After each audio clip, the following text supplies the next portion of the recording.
নমস্কাৰ, আটাইকে আমাৰ ইউটিউব চেনেল ড্ৰোন আচাৰৰ মাজলৈ আন্তৰিক স্বাগতম জনাইছোঁ। আমি আগন্তুক এডিআৰই আছাম টেট বা আছাম পুলিচৰ যি প্ৰশ্ন হয়, সেই প্ৰশ্নৰ সুবিধাৰ্থে আপোনালোকৰ সুবিধাৰ্থে এটা বিশেষ চিৰিজ আৰম্ভ কৰিছোঁ। সেয়া হৈছে প্ৰত্যেক দিনাই আমি এখন জিলাৰ বিষয়ে আলোচনা কৰিবলৈ চেষ্টা কৰিম। কোনখন জিলাত কি আছে, কোনখন জিলাৰ পৰা কেনেকুৱা প্ৰশ্ন আহে, জিলাখন কিয় বিখ্যাত, সেই বিষয়ে আমি আলোচনা কৰিম। আজি আমি আলোচনা কৰিম যোৰহাট জিলাৰ বিষয়ে। যোৰহাট জিলাত কি কি আছে, কেনেকুৱা প্ৰশ্ন যোৰহাটৰ পৰা আহে, সেই বিষয়ে আজি আমি আলোচনা কৰিম। পোনপ্ৰথমে আপোনালোকে যদি চাই, যোৰহাট আছিলে আহোমৰ শেষৰখন ৰাজধানী। আহোম সাম্ৰাজ্যৰ শেষৰখন ৰাজধানী আছিলে যোৰহাট, আৰু আহোমৰ প্ৰথমখন ৰাজধানী আছিলে চৰাইদেউ। 1794 খ্ৰীষ্টাব্দত গৌৰীনাথ সিংহই শিৱসাগৰৰ পৰা যোৰহাটলৈ ৰাজধানীখন স্থানান্তৰিত কৰিছিলে। এইটো এটা ইম্পৰ্টেণ্ট তথ্য যে কোনে শিৱসাগৰৰ পৰা যোৰহাটলৈ ৰাজধানী স্থানান্তৰিত কৰিছিলে বা কোনে আহোম সাম্ৰাজ্যৰ ৰাজধানী যোৰহাটলৈ নিছিলে। এয়া হৈছে গৌৰীনাথ সিংহই। তাৰ পাছত 1983 চনত অসম চৰকাৰে যোৰহাটক জিলা হিচাপে ঘোষণা কৰিছিলে। এইটো ইমান ইম্পৰ্টেণ্ট নহয়, কিন্তু এই তথ্যটো ইম্পৰ্টেণ্ট। জিলাখনৰ মাজেৰে বৈ যোৱা নৈ উপনৈসমূহ ব্ৰহ্মপুত্ৰ, ভোগদৈ, জাঁজি আৰু কাকডঙা।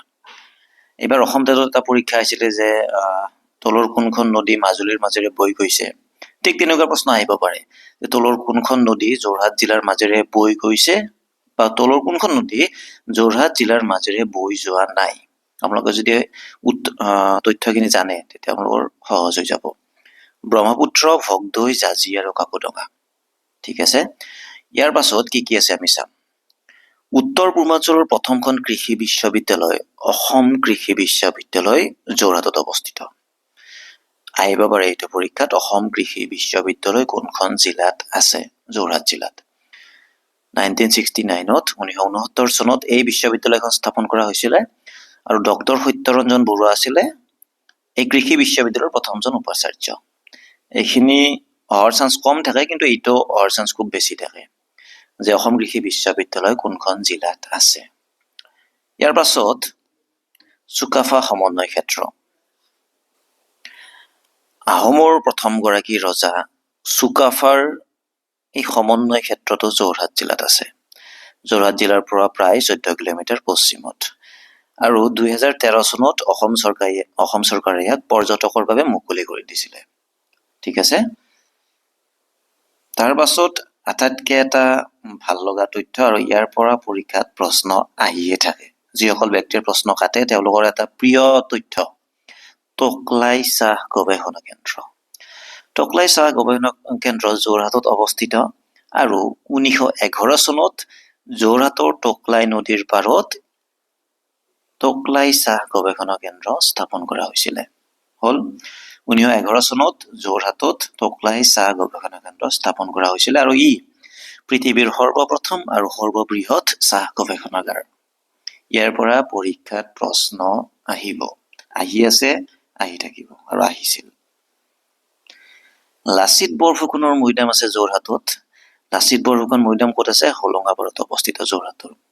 আমি জানো যে শৰাইঘাটৰ যুদ্ধৰ এবছৰ পাছত লাচিত বৰফুকনৰ মৃত্যু হৈছিলে, আৰু তেওঁৰ অৱশিষ্টবোৰ উদয়াদিত্য সিংহই এই মৈদামত স্থাপন কৰিছিল। শৰাইঘাটৰ যুদ্ধ কাৰ দিনত হৈছিলে?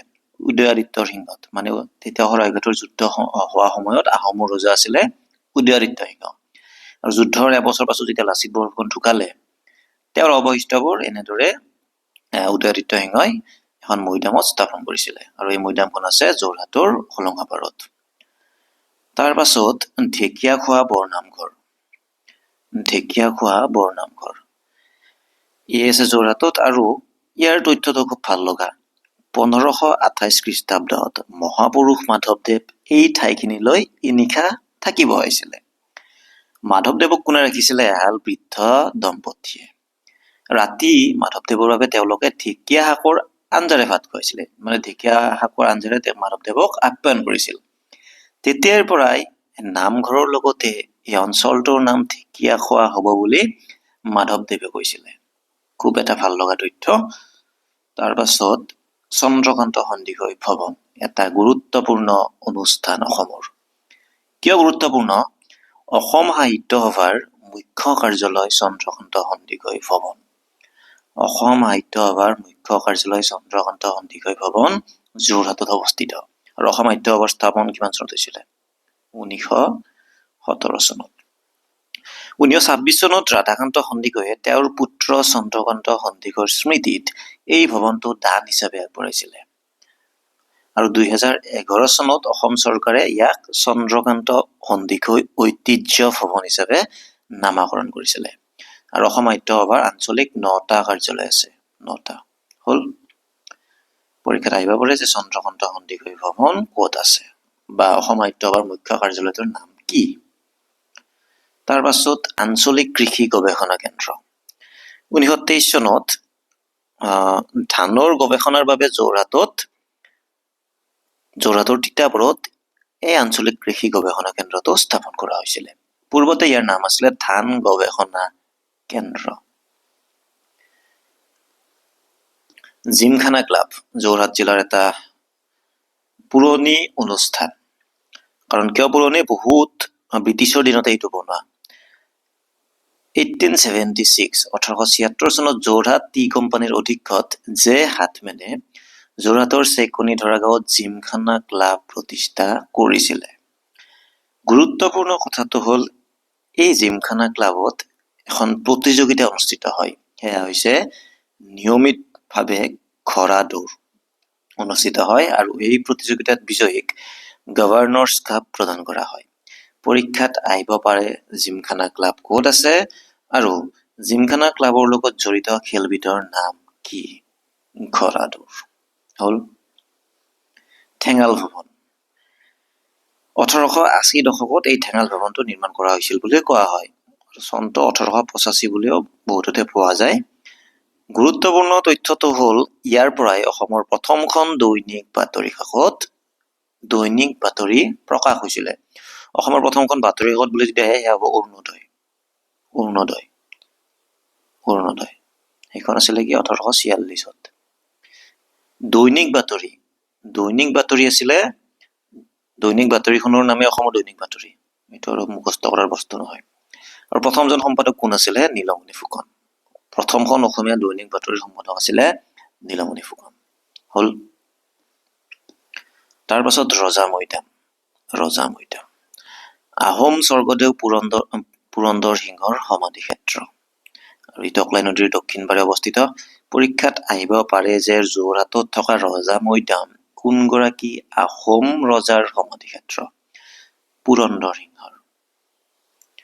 আমি ভিডিঅ'টোত বেছি সময় নলওঁ, 10 মিনিটমান সময় ল'ম। 10 মিনিটত এখন জিলাৰ বিষয়ে যিখিনি ইম্পৰ্টেণ্ট তথ্য আছে সেইখিনি আমি শেষ কৰি দিম। আৰু আপোনালোকে লাগিলে স্ক্ৰীনশ্বট ল'ব পাৰে। মোলাই কাঠনগৰী যোৰহাট চহৰৰ পৰা উত্তৰ দিশত ককিলামুখত মোলাই কাঠনগৰী অৱস্থিত। আৰু অৰণ্য মাধৱ যাদৱ পায়েঙৰ একক প্ৰচেষ্টাত গঢ়ি উঠিছিলে এই অৰণ্যখন। আৰু ইয়াতে এটা এক্সট্ৰাকৈ আমি তথ্য দিছোঁ যে 2012 চনৰ 22 এপ্ৰিলত, আৰু সেইদিনা 22 এপ্ৰিল কি দিৱস? ধৰিত্ৰী দিৱস। এই দিনটোতে দিল্লীৰ JNU জৱাহৰলাল নেহৰু বিশ্ববিদ্যালয় JNU এই বিশ্ববিদ্যালয়খনে যাদৱ পায়েঙক অৰণ্য মানৱ উপাধি প্ৰদান কৰিছিলে। চাওক, ইয়াতে প্ৰশ্ন বহুকেইটা আছে। মোলাই কাঠনগৰী ক'ত অৱস্থিত? হ'ল। 22 এপ্ৰিল দিনটো কি দিৱস হিচাপে পালন কৰা হয় বা ধৰিত্ৰী দিৱস কোনদিনা পালন কৰা হয়? কাক অৰণ্য মানৱ বুলি কোৱা হয় অসমৰ? যাদৱ পায়েঙক। আৰু যাদৱ পায়েঙক কোনে অৰণ্য মানৱ উপাধিটো প্ৰদান কৰিছিলে? যদি এনেকুৱাকৈ আপোনালোকে পঢ়ে, আপোনালোকৰ MCQ কৰাৰ দৰকাৰ নাথাকে। এনেকৈ পঢ়িলে উত্তৰবিলাক সহজ হৈ যাব। তাৰপিছত গৰখীয়া দল যোৰহাট নগৰৰ উত্তৰ পশ্চিম দিশৰ বালিগাঁৱত অৱস্থিত গৰখীয়া দল। শান্তি আশ্ৰম। আৰু এই আশ্ৰমক কি বুলি কোৱা হয়? অসম বংগীয় সাৰস্বত মঠ আশ্ৰম বুলিও কোৱা হয়। 1912 চনত ঠাকুৰ নিগমানন্দ সৰস্বতী পৰমহংসদেৱে এই আশ্ৰম নিৰ্মাণ কৰিছিল।